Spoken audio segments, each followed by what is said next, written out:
Bonjour à tous, je suis ravie de vous retrouver sur les Blabla de Quetzal pour un nouveau tuto. Alors mon bureau est un peu en chantier, j'ai commencé à travailler. Donc on se retrouve pour la suite de la vidéo de la semaine dernière où je vous avais proposé cette boîte qui est comme un écrin. Alors vous pouviez vous arrêter là pour en faire une boîte cadeau, une petite boîte à bric-à-brac, une petite boîte à bijoux, une petite boîte, vous pouviez mettre même un petit compartiment, bref, il se tient bien. Vous pouviez rester là. Mais moi, je vous ai indiqué que c'était un mini-album que je souhaitais mettre à l'intérieur et que ce mini-album, je ne voulais pas que ça soit un mini-album qu'on puisse sortir. Je voulais que ça soit la couverture du mini-album en fait. Donc là, ce qu'on va faire, c'est qu'on va créer le mini-album que je souhaite déplier. Donc j'ai commencé déjà à travailler pour avoir les bonnes mesures, si vous voyez ce que je veux dire, du mini-album qui va être comme ceci. Alors bien sûr ça rentre pas bien puisqu'en fait c'est pas fixé. Donc pour la structure en elle-même, j'ai 3 pages qui vont être repliées, donc ça fera tout plein de pages. Et donc ces morceaux de papier, c'est dans des papiers 30,5 par 30,5. Vous pouvez le faire aussi dans du 29,7. Si vous avez que du papier A4, ça ne pose pas de problème. Puisque, en fait, ce qu'il y a, c'est que votre limite ici sera beaucoup plus courte, puisque le dernier pli est à 28,5. Si vous êtes à 29,7, vous n'aurez plus que une petite bande de 1,2 cm qui va servir, mais ça suffit largement pour faire la pâte de collage et ensuite les pâtes de collage entre nos différents papiers. Donc moi j'ai pris du papier 30,5 par 30,5, c'est-à-dire 12 pouces par 12 pouces. Vous pouvez prendre du A4 si vous le voulez. Et donc vous allez prendre une bande de papier dans votre longueur de A4 de 29,7. Vous allez couper une hauteur de 12,5 cm, c'est ça. Donc vous faites 12,5 par 29,7 ou encore mieux 12,5 par 30,5. Mais dans le 29,7, ça fonctionne. Une fois que vous avez découpé ces 3 longueurs de papier, toutes identiques, dans les 3 longueurs, on va faire 3 plis exactement au même endroit. Un premier pli à 9,5 cm. Donc on le fait pour nos 3 papiers. Puis un second pli à 19 cm, c'est-à-dire 9,5 plus loin, pour avoir ceci. Puis un troisième pli à 28,5. Et c'est là, en fait, qu'il y aura la petite différence. Si vous êtes en papier 12 pouces par 12 pouces, les 30,5 par 30,5, vous allez avoir une pâte au bout de collage de 2,5. Si vous êtes en format A4, 21 par 29,7, il va seulement vous rester une pâte de collage de 1,2 cm. Mais ça change strictement rien au processus. Et donc ensuite, on va les plier simplement en accordéon. Le premier pli, c'est la pâte de collage qu'on va venir coller dans le fond de la boîte ensuite, mais quand on aura tout fini. Et donc on plie en accordéon, puis 9,5 plus loin, puis 9,5 plus loin. Puis ensuite, là, hop, on plie, mais dans l'autre sens. Notre pâte de collage va venir se coller sous la page qui nous reste et on est reparti accordéon, accordéon. Et même principe, la pâte de collage vient au-dessous, accordéon, accordéon, accordéon. Et on va obtenir ceci, ce petit dépliant, dans lequel je pense ici venir. Alors on peut aussi le faire comme ceci pour qu'il s'ouvre vraiment dans ce sens. Ça n'a strictement pas d'importance, c'est vous qui choisissez. Soit vous venez le déplier comme ceci, soit vous venez le déplier comme ceci. Je trouve quand même plus logique, vu l'ouverture du coffret, de garder l'ouverture par là. Donc je viendrai coller la pâte de collage qui est ici, sur le côté gauche de ma boîte. Donc là, ce qu'on va faire, c'est qu'on va coller tous les panneaux ensemble. Donc, du coup, je garde ma pâte de collage qui va être par ici, façon un peu ressort. J'aurais pu la mettre dans l'autre sens, mais c'était pas mon souhait. Je voulais que ce soit vraiment comme ça. Et donc ici, je vais venir mettre de la colle sous la pâte de collage qu'il y a ici pour venir la glisser sous la dernière page de mon premier feuillet et venir les aligner et les coller comme ceci.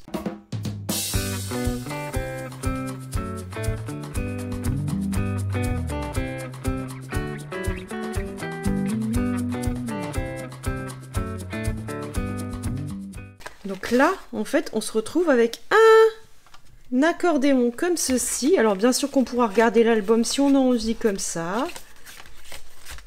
Voilà. Ou alors ensuite, une fois qu'on sera là, on pourra le retourner dans l'autre sens. On n'est pas obligé de tout sortir. Évidemment, on va décorer chaque page.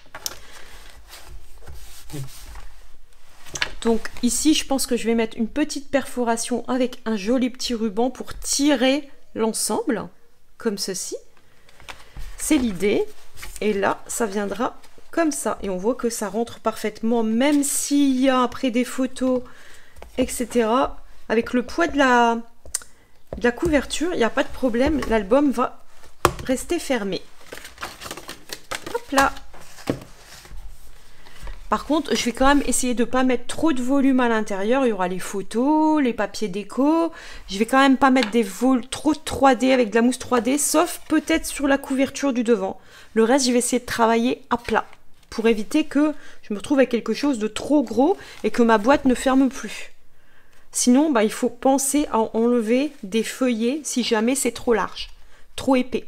Il faut adapter l'épaisseur ou alors grandir l'épaisseur du coffret et ne pas être à 2,5 mais beaucoup plus haut si vous voulez mettre plus de photos. Donc là, ce que je vais faire, c'est couper tous mes papiers déco. Je vais découper donc 9 panneaux, je le note, 9 panneaux. Alors bien sûr, ça ne va pas être les panneaux identiques. Je vais travailler avec les 3 feuilles et recto verso. Donc du coup, je vais enlever 5 mm, donc de 12 cm par 9 cm. Ils ont tous un sens. Faites bien attention au sens de vos papiers.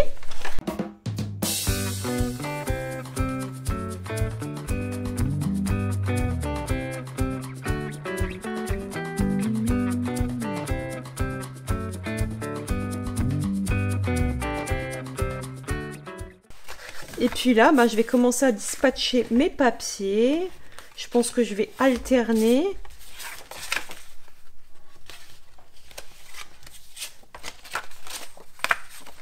Un vert et un papier motif. En gros, ça va faire quelque chose comme ça. Alors, je vais les alterner gauche-droite. Hein. Mais tant que j'ai pas vraiment collé, j'ai tendance à oublier.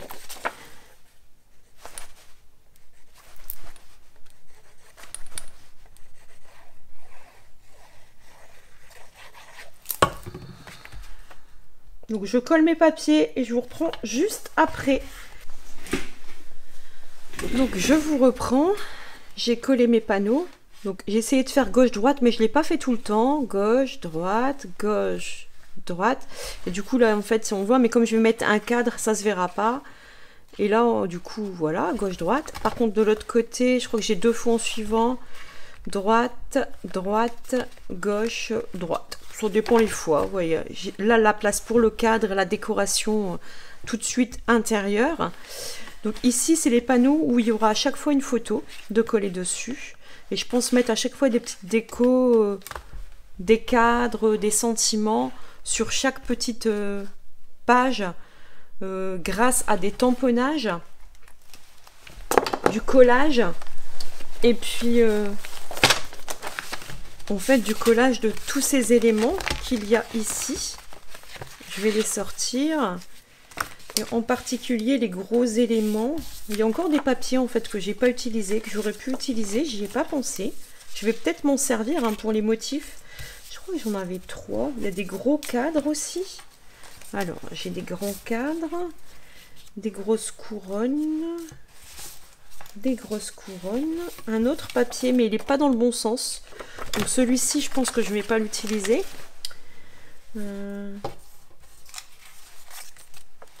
Des endroits où on peut tamponner des étiquettes, moi j'appelle ça pour moi. Donc j'ai les étiquettes, j'ai des couronnes, j'ai des cadres, encore des couronnes, j'ai des coins. Des coins comme ceci aussi. Donc vous voyez, j'ai de quoi faire encore une étiquette. Donc là j'en ai 3 différentes.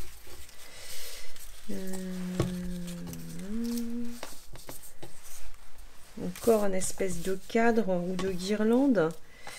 Donc voilà, donc du coup j'ai quand même de la déco à faire là. Du coup je pense que je vais utiliser l'un de ces deux panneaux pour cacher, ou alors la bande, pour cacher ici. Je mettrai bien peut-être la petite bande qu'il y a ici. Ça fait un rappel, je trouve que c'est sympa. Et pourquoi pas créer comme une pochette pour sortir une photo par exemple. En la pliant, vous voyez ce que je veux dire, pour créer une espèce de petite pochette où on pourrait sortir un petit tag. Vous voyez que j'ai des idées de décoration. Donc en fait vous avez l'idée de la structure ici, donc mais par contre de la déco c'est vraiment selon l'inspiration. Donc ce que je vous propose c'est que je décore moi-même page par page, parce que ça va être long pour vous de voir des trucs collés que je cherche, etc. Une fois que j'ai réalisé toute la décoration, je vous prends en fin de vidéo et je vous présente vraiment le mini-album, pas encore collé, comme ça on le colle ensemble, mais avec toutes les pages décorées, les photos, etc., etc. Les pochettes que je pourrais avoir éventuellement créées, ou alors si je vais voir avec l'épaisseur, bien sûr que ça prend dans mon boîtier. Et puis on colle ensuite l'album et on finit la page de couverture ensemble. Sauf si je l'ai déjà terminé, je sais pas encore, vous verrez ça juste après selon mon inspiration. Voilà, je vous reprends en toute fin de vidéo, j'ai fini mon album. Donc il se présente comme ceci. Donc vous voyez que j'ai fait la page de présentation. Donc il y a marqué « Profitez de ces moments doux » qui est un tampon du set Lapin de Pâques qui est ici. C'est un ancien set de tampons, je pense qu'il n'est plus au catalogue, mais moi je le garde précieusement parce que pour Pâques c'est quand même un peu la base. Je vous avoue que je suis plus sûre à 100% de ce que je dis, je peux vérifier. Donc set de tampons, si je vais à L comme lapin, il y est plus. C'est bien ce qui me semblait qu'il y était plus, mais moi j'ai choisi de le garder.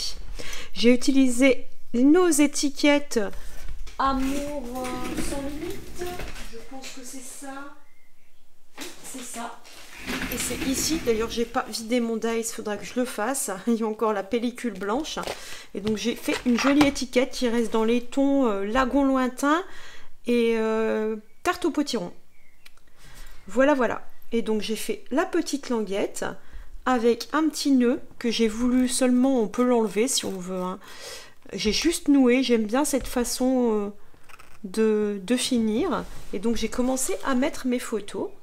Donc j'ai mis les photos de l'événement Stampin' Up à Onstage à Rotterdam.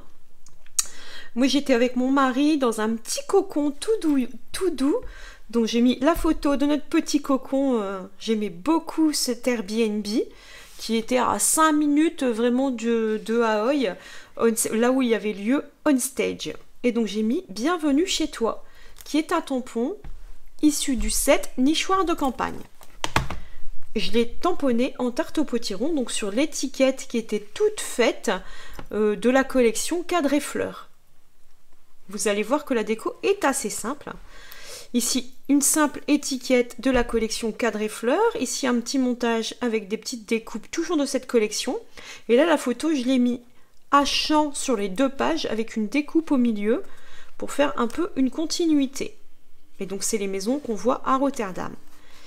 Ici, une petite découpe toujours avec une photo de mon mari et moi. Ici, j'ai créé une petite pochette avec l'un des papiers de la collection et j'ai fait une petite étiquette toute simple, rectangulaire avec mon massicot et j'ai tamponné un peu, beaucoup, passionnément qui vient du set de tampons Marguerite Enjouée. J'ai ressorti beaucoup de sets de tampons pour trouver les sentiments que j'avais envie de mettre.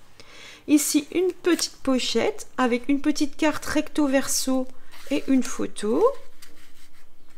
Ici, une autre photo en pochette, comme ceci. Je l'ai créé avec l'une des cartes de la collection et j'ai marqué une journée du tonnerre parce que c'était vraiment une excellente journée où on a été voir tous les moulins, un Kinderjirk, je sais pas bien le dire, je pense que c'est un truc dans le genre à Rotterdam, où on était avec une partie de l'équipe Stampin' Up à laquelle j'appartiens et on a passé une super journée ensoleillée. Et une journée du tonnerre, c'est un tampon qui vient des joies de la pluie. Pour finir, la dernière photo, qui est une photo justement des membres de l'équipe avec mon mari qui est sur la photo. Il y avait un autre monsieur normalement qui était là, mais il n'est pas sur la photo. Et donc c'est une photo devant les moulins. Ensuite, c'est pas fini, on continue de l'autre côté.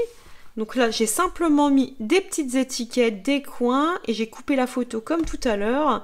C'est une photo justement quand on mange en terrasse. Ensuite, ici, une photo encore de certains membres de l'équipe, avec marqué un zeste de bonheur, qui est un tampon du nouveau set de tampons Zeste de bonheur du nouveau catalogue. J'aime beaucoup la police d'écriture. Et donc je l'ai tamponné sur une étiquette toute faite justement de la collection. Ici, j'ai créé une étiquette double en orange tarte au potiron sur du blanc.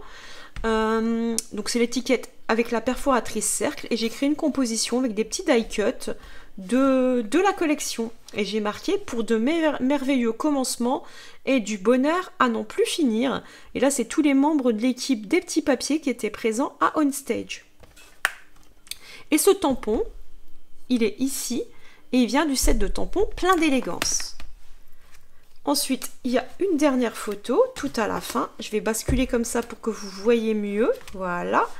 Et donc, c'est célébrons ensemble cette belle aventure. Donc, c'est une partie de l'équipe, encore une fois. Et ça vient de deux tampons, qui est ici. Célébrons ensemble cette belle aventure. Vient du set de tampons Parc Romanesque. Et ici, pour finir, une petite composition avec les die cuts qui me restaient. Il m'en reste encore. Donc j'aime beaucoup. On peut juste simplement sortir l'album comme ceci. Désolée, vous venez d'entendre ma fille éternuer. Je pense. Et ici, hop, on peut faire comme ceci. Ou alors complètement tout déplié comme un journal. Un peu gigantesque, mais c'est bien fixé en fait. J'espère que ce tuto vous aura plu. N'oubliez pas, vous retrouvez sur le blog. Donc pour ça, vous allez sous la vidéo que vous êtes en train de regarder. Il y a marqué pour en savoir plus, je vous invite à passer sur le blog. Vous cliquez, vous allez arriver sur la page, l'article qui concerne cette création. Dans le petit, vous aurez le lien pour la boîte. À un moment dans la vidéo, je vais vous le mettre. Et puis, je pense que je vous le remettrai aussi en barre d'infos. Comme ça, vous avez les liens vers les deux vidéos et il y aura certainement un rappel sur le blog. Vous aurez la liste du matériel ainsi que, si vous n'êtes pas encore abonné au blog, le lien pour recevoir la fiche technique dans votre boîte mail. J'espère que ce tuto vous aura plu. Nous, on se retrouve mardi prochain pour un nouveau tuto. À mardi!